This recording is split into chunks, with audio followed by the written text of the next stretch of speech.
tell you about a letter I got the other day. It was something like this. Your client withdrew $100,000 from the party's joint bank account and has cut off support from my client and the children. He is scum, and if you support this, so are you. Wow. Talk about a nasty gram. I'm Rick Van Pelt. I'm a lawyer from Missouri and a fellow of the American Academy of Matrimonial Lawyers. We live in a time when our nation and our society is polarized. The quality of our discourse seems to be following a similar path. The letter I just described is what I call a flamethrower letter. It adopts a scorched earth approach. It is not effective or persuasive. Over 40 years ago, Chief Justice Warren Burger said, "Good manners, disciplined behavior, and civility, by whatever name, are the lubricants that prevent lawsuits from turning into combat." The ABA model rules and many states have disciplinary rules that deal with civility. There are at least 9 model rules that are applicable to civility. The model rules state general notions that attorneys should be fair to opposing counsel, refrain from engaging in prejudicial conduct toward the administration of justice, and maintain the decorum of the tribunal. Today, we have more modes of communication available to us as lawyers than ever before. Text, email, the letter, the phone call. The rapidity of our lawyer-to-lawyer communication has changed dramatically over the last 20 years. Rapid communication and responses are at our fingertips. This can be both a blessing and a curse. As to texts, some lawyers communicate with clients and other lawyers through text. Texting is the most informal type of written communication. Generally, texts are not very good for in-depth conversations of communication. If you have 3 or 4 texts, you should probably pick up the phone. Text should really only be used for short detail messages, such as time and place for a meeting. In texting, nuance and humor are often lost. Never text in all caps. This is just like yelling. And make sure you have permission to text someone and do it during business hours. There can also be challenges to preserving the texts for your files. Emails are a fast, efficient, and most popular way for lawyers to communicate with clients, courts, and other lawyers. Most mornings when I come into my office, I'm handed 5 to 10 emails that have come in overnight. With emails, you have the same issue with nuance and humor. It seems that many emails I receive are directory in nature. Don't use emails for items that require explanation or negotiation. And don't use emails to deliver bad news or a bad judgment outcome. I'm not sure why, but it seems like email lends itself to short, many times uncivil responses to communication or situation. Frequently, our response is, "I'm going to show that person what a real flamethrower email looks like." Have you noticed that if you wait an hour or 2 hours or overnight, the email or letter you write back in response is vastly different from the response you would have made immediately? I've decided that if I get a particularly nasty email or letter, if it's not an urgent matter, I will not respond until the next day. We have to keep in mind that our opponent is not our enemy. Try to ascertain why they're writing an email like this.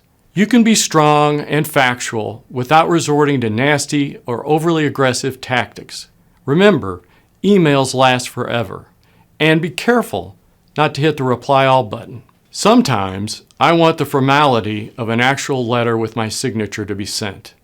We all have to realize that in our initial and later exchanges of text, emails, and letters, we're setting the tone for all the phases of the case: written correspondence, discovery, depositions, mediation, trial.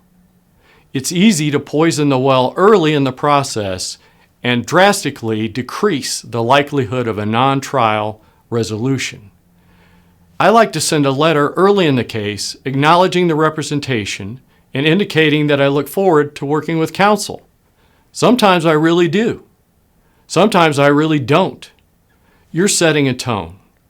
You're starting to develop trust and build a framework for the possibility of a resolution by settlement. Even when I get a letter that's absurd or nasty, I will try to find one positive thing to say in my response, even if I'm completely rejecting the terms of the letter and before I begin to explain my position. You can be strong and direct without being hateful or petty.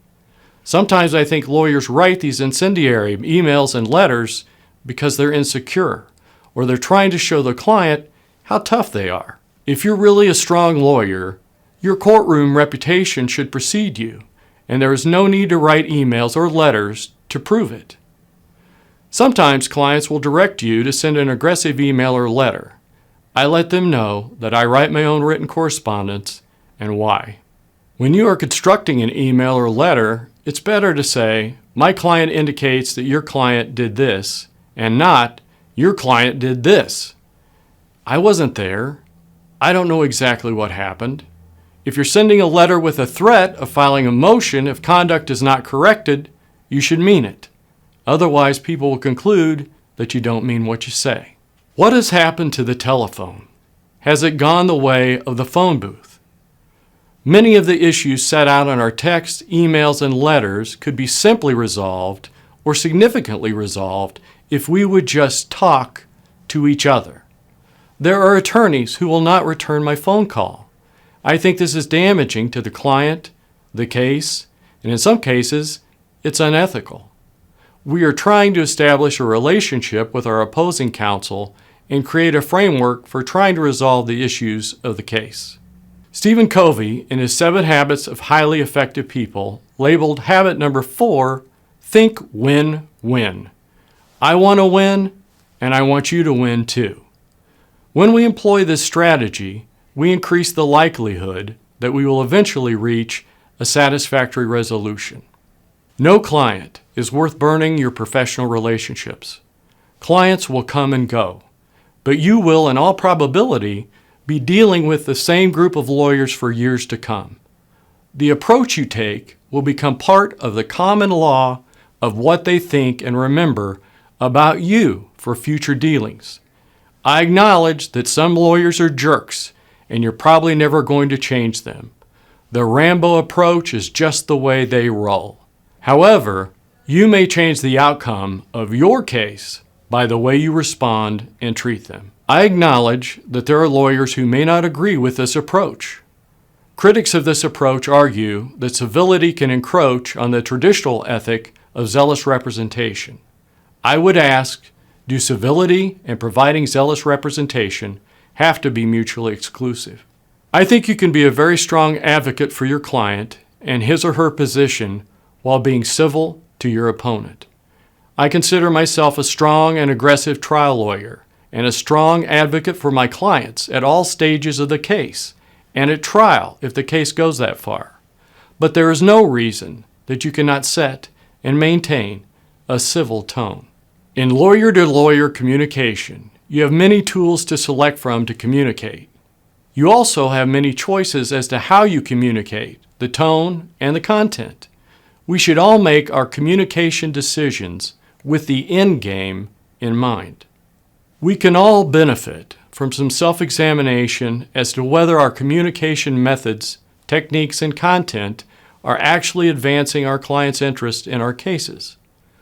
This short video has been produced by the Communications Initiative of the American Academy of Matrimonial Lawyers.